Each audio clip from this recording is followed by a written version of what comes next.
Yeah, so my name's Sam. I'm the PR manager for Scott Morrison. I'm in charge of things like his reputation, how people perceive him, and I suppose most importantly, his legacy. I used to love this job, but a couple months into it, I got kind of bored, so I would just start telling him to do things that were obviously bad, just to see if he would do them anyway, and he always did. One of the first things I got to do as a joke was I just started telling him to have a really smug expression on his face. Like, if you look at this is before me.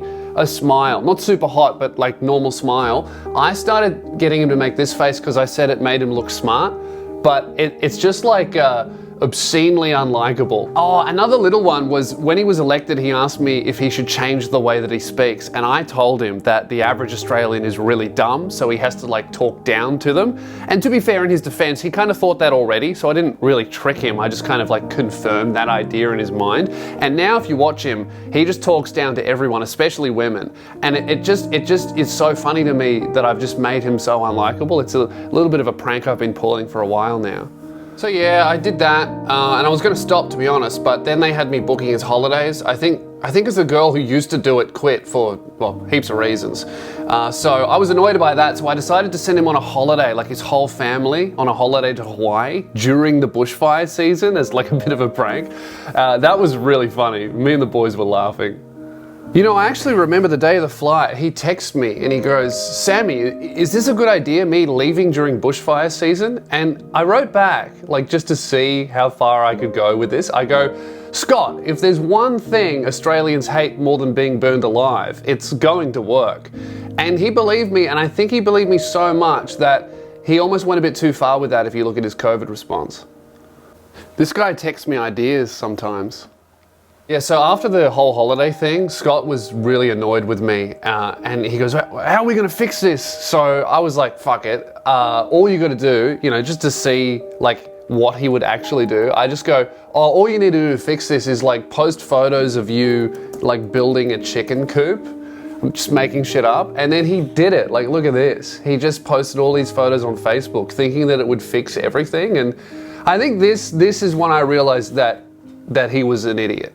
Like, he doesn't even have chickens, you know?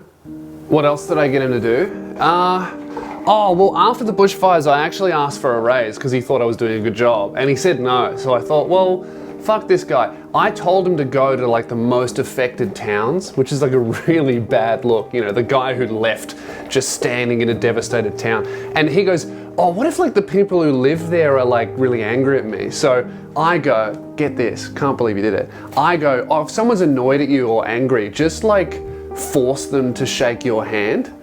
And he's like, "Isn't that like kind of weird?" And I go, "Mate, have you learnt nothing from our work parties? Persistence is key." You ready? Look, here he goes. Doesn't want a handshake, does it anyway. I can't believe he did that. That's so funny.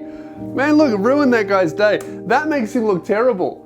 That's really funny. What else have I done? Oh yeah, just before the pandemic, I remember Scott hit me up and he goes, "Hey Sam, should we like get ready for this thing?" And at the time I had like a really long commute to work. I hated the drive, so work from home was pretty appealing to me. So I just told him like, "Oh, being prepared for things reminds Australians of studying in school." And then studying in school reminded Scott of Asian people. So he just never did it. What else? Oh yeah, after everyone forgot about the whole holiday thing, I actually got him to go on 60 Minutes and pull out a ukulele and start playing it just to like remind everyone about it. I thought that one was really funny because he almost got over that, and then I just chucked it straight back in the news cycle as a joke. More recently though, I sent him off to a welding thing. I don't know, I just like sending him to workplaces where he could get injured, you know, it's like funny. And he had to do a welding thing, and I told him that wearing the welding mask makes you look gay. And you know how he is with gays, so he didn't wear it, and yeah, now he sees black spots, and his driving's like been really affected, so I think next week I might put him in a forklift. And what are you working on at the moment? At the moment, blackface. Yeah, I'm just trying to get him to do that because that is just personally amusing to me. You know, I'm telling him things like, oh, there's a reason it was so popular. People love a throwback. You know, he saw the latest Spider-Man film. He saw how much everyone loved Tobey. I'm like, see, that's nostalgia. People like that stuff. I showed him pictures of Justin Trudeau because he loves Justin. I reckon he's coming around to it. He's doing it at home, you know, practicing the makeup, doing it in front of the mirror. So I really think I'm like this close to getting him to campaign in it. And the Hillsong stuff, was that you? The Hillsong. Oh, the religious stuff where he had like the friend accused of covering up child sex abuse and he like protected him and then he invited him to the White House. Nah, that was all Scott. Actually, I wish I thought of that. Because the girl who used to do it quit for, well, heaps of reasons. And